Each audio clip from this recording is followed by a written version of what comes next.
Bon, je voulais juste essayer, d'accord? Bonjour à tous. En fait, je parle très bien français. Alors. Je pense que j'ai jamais dit que je parle bien français. Comme vous savez, j'ai dit toujours je parle un peu français ou soit j'imite le français. Comme dans mes anciennes vidéos. Apparemment, je me fous de la gueule des gens. Mais non, parce que c'est vraiment très subjectif et ambigu lorsqu'on dit je parle moins blablabla, je parle moyen ou je parle bien comme ça. Parce que c'est chacun ses critères. Par contre, je dis souvent aux gens, vous parlez bien japonais, soit vous parlez très bien japonais. Honnêtement, c'est vrai. En plus, je trouve c'est rare que les Français qui pratiquent le japonais. Et ça me fait vraiment plaisir. Même si c'est pas 100% parfait, je suis sûr qu'avec les compliments, ce sera une grosse motivation pour les gens qui apprennent le japonais. Si jamais je leur dis sévèrement, je parle pas très bien japonais, soit je parle comme une merde, je pense pas qu'ils aient envie de continuer après. Carrément. Après tout, c'est eux qui choisissent subjectivement leur niveau, s'ils parlent bien ou s'ils parlent moyen comme ça. Du coup, pour que les gens qui comprennent mon niveau de la langue française, j'aurais voulu montrer mon diplôme de la langue française officiellement acquis ou délivré par le ministère français de l'éducation nationale. Si c'était de la langue européenne, ce sera DELF, DALF. Si c'était de la langue française, ça coûtera à peu près 150 €, entre 250 €. Si c'était le japonais, ça s'appelle GLPT, ça coûte environ 70 € ou 80 €.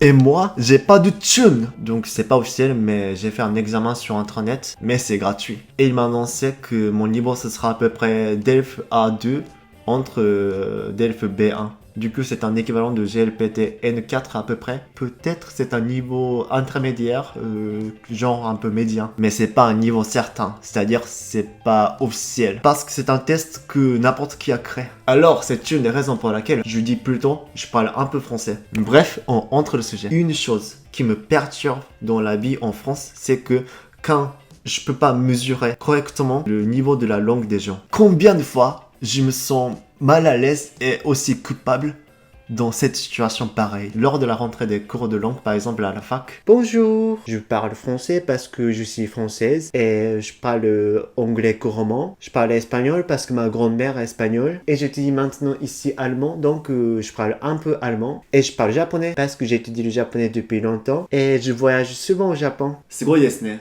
日本語は一人で勉強したんですか？Pardon, tu es japonais? Oui, je suis japonais. Vous croyez que j'étais chinois? Ah non, c'est juste...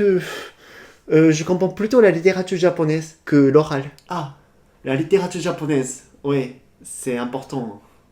Ouais. Je pense qu'il a quand même un peu exagéré sa compétence en japonais. Mais j'ai pas fait exprès par méchanceté. En France, même au Japon, je pense, en fait, les gens qui exagèrent souvent, en fait, leur compétence en langue. Hey, yo mec, ça va? Oh, bonjour. Ah oui, ça va et toi? En fait, tu m'as dit que t'avais une question. Ouais, en fait, j'ai une question. En fait, t'es chinois ou japonais? Je suis japonais. Ah oui, japonais, oui, je sais. T'inquiète, c'est pas grave. Comment tu dis, en fait, le bonjour en japonais? Bonjour en japonais, c'est ohayo gozaimasu ou konnichiwa. Ohayo gozaimasu, c'est le matin. Et konnichiwa, c'est à partir de 11h midi jusqu'à 16h, 17h. Ohayo gozaimasu.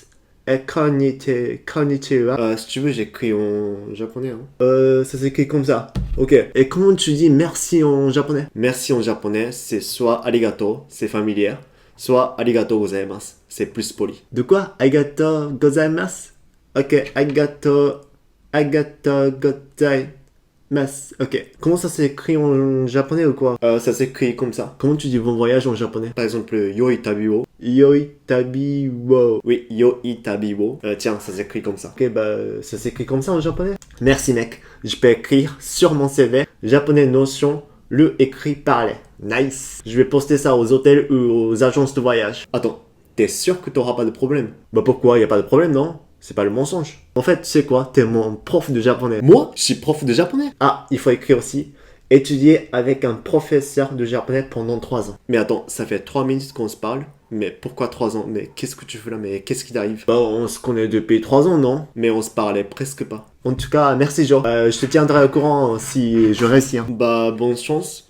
Je te dis la merde. Même sur le CV, j'ai vu plein de gens qui n'écrivent pas du tout en fait leur diplôme de la langue. Ils mesurent leur niveau eux-mêmes. C'est-à-dire, ils créent leurs petits points en fait jusqu'à 5 comme ça. Après, ils cochent J'en fais jusqu'à 4 en écrivant, je parle bien anglais, je parle bien français comme ça.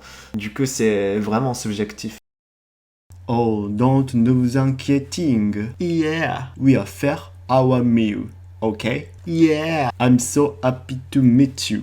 Son anglais, c'est une catastrophe. Qui a embauché cette personne? Oui, c'est moi. Mais pourquoi vous l'avez embauché? Parce que c'est marqué sur son CV anglais couramment. I'm such a great party and still making ketchup and hamburger sausage and relaxing. Mais qui a mesuré ce critère? Bah peut-être il a mesuré lui-même. Bon, ce que je veux dire, c'est que c'est pas grave, même si vous n'avez pas encore votre diplôme de langue. Parce que c'est vraiment cher. Mais je veux qu'on mesure aussi proche que possible nos compétences. Plutôt modeste que trop exagéré. Si c'est le travail, c'est mieux de gonfler un peu quand même, bien sûr. Je suis d'accord. Mais si c'est entre vos camarades de la classe ou vos amis, on s'en bat les couilles. Même si tu parles bien anglais tu parles pas bien anglais. Normalement, personne ne juge et tu ne gagnes pas de poste avec ça entre les amis. Et j'aime les ça. Bon, merci d'avoir regardé cette vidéo. J'espère que ça vous a plu. Et abonnez-vous si vous voulez. Et on se voit très bientôt. Oui alors, Jean, mon pote, ça va? Alors, comment ça s'est passé avec ton CV assez crédible? Oui, en fait, j'ai réussi à travailler dans un hôtel sur Paris. Quoi?